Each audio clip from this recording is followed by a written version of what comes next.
ഇതാണ് printer. 2 inch പ്രിന്ററാണ് ഇത്. Sticker പ്രിന്ററാണ്. ഇത് ബാറ്ററി ബാക്കപ്പ് ഒക്കെ ഉള്ളതാണ്. അപ്പോൾ നമുക്ക് ഇവിടെ കൊണ്ടുപോയി വേണമെങ്കിലും ഇത് ലേബിൾ ചെയ്യാനൊക്കെ പറ്റുന്നതാണ്. അത് കണക്ക് നമുക്കിതിൽ ലേബിളൊക്കെ ലോഡ് ചെയ്യാനായിട്ടാണെങ്കിൽ നമുക്ക് ഇതിനൊക്കെ അത് ലേബിൾ ഇതിനൊക്കെ സ്റ്റിക്കർ റോളാണ്. നിങ്ങൾക്ക് പല സൈസിലുള്ള അവൈലബിൾ ആണ്. ഏത് വേണമെങ്കിലും വാങ്ങാവുന്നതാണ്. നമുക്ക് പേപ്പർ ലോഡ് ചെയ്ത് ഒക്കെ ഇതിപ്പോൾ ഒരു സ്റ്റാൻഡിലാണ് വെച്ചിരിക്കുന്നത്. നമുക്ക് സ്റ്റാൻഡ് വേണമെന്നൊന്നുമില്ല. നമുക്ക് എങ്ങനെ വേണമെങ്കിലും വെച്ചിട്ട് ഇത് പ്രിന്റ് ചെയ്യാൻ പറ്റുന്നതാണ്. അപ്പോൾ ഇത് ഇതിൻ്റെ ആപ്പാണ്.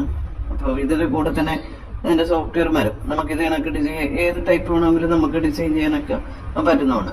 ഇപ്പോൾ നമുക്കിപ്പോൾ മലയാളത്തിൽ വേണമെങ്കിൽ മലയാളത്തിലൊക്കെ നമുക്കത് അത് ചെയ്യാൻ പറ്റുന്നതാണ്. ഇതിപ്പോൾ നമ്മൾ ഒരെണ്ണം ഡിസൈൻ ചെയ്ത് വെച്ചിരിക്കുക. നമ്മൾ ടൈപ്പ് ചെയ്ത് കൊടുത്തു കഴിഞ്ഞാൽ നമുക്കിത് കണക്ക് ഏത് ടൈപ്പ് വേണമെങ്കിലും നമുക്ക് ബാർകോഡ്, QR കോഡ് ഇങ്ങനെ എല്ലാം വെച്ച് ഇതിന് ഡിസൈൻ ചെയ്യാനുള്ള ഓപ്ഷനുണ്ട്. ഇവിടെ നമുക്ക് കാണാൻ അതിൻ്റെ ടൂളെല്ലാം ഇവിടെ അവൈലബിൾ ആണ്.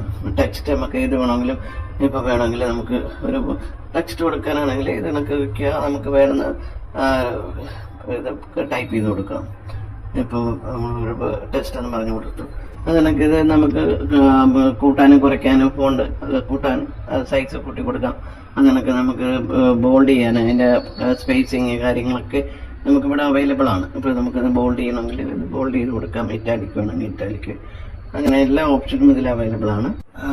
പ്രിന്റ് എടുക്കാനായിട്ട് നമുക്ക് ഇവിടെ നമ്പർ ഓഫ് കോപ്പീസ് നമുക്കിവിടെ എത്ര കോപ്പി വേണം. ഇപ്പോൾ ഒരു 5 എണ്ണം പ്രിന്റ് ചെയ്യാനാണെങ്കിൽ നമ്മൾ 5 എണ്ണം കൊടുത്ത് എന്നിട്ട് പ്രിന്റ് പ്രസ് ചെയ്യുക. ഇത് നമുക്ക് ഡയറക്റ്റ് നമുക്ക് ഇതിൽ പ്രിന്റ് ഔട്ട് വരും.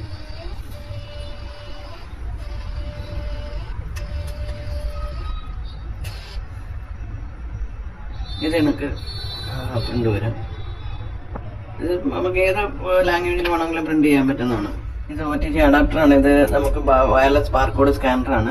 നമുക്ക് ഒരു 10-15 മീറ്റർ ദൂരേക്ക് നിന്നിട്ട് നമുക്ക് സ്റ്റോക്ക് കാര്യങ്ങളൊക്കെ ഇതിൽ തന്നെ സ്റ്റോർ ചെയ്യാനും വെരിഫൈ ചെയ്യാനും ഒക്കെ ഉള്ള ഓപ്ഷൻ ഉണ്ട്. ഇതിപ്പോൾ നമ്മളിപ്പോൾ ബാർകോഡ് പ്രിന്റ് ചെയ്ത് നമുക്ക് സ്കാൻ ചെയ്ത് നോക്കാം. ഇത് റീഡ് ചെയ്യുന്നുണ്ടോ എന്ന് നോക്കാൻ. ഇത് കണ്ട് നമുക്ക് റീഡ് ചെയ്യുന്നുണ്ട്.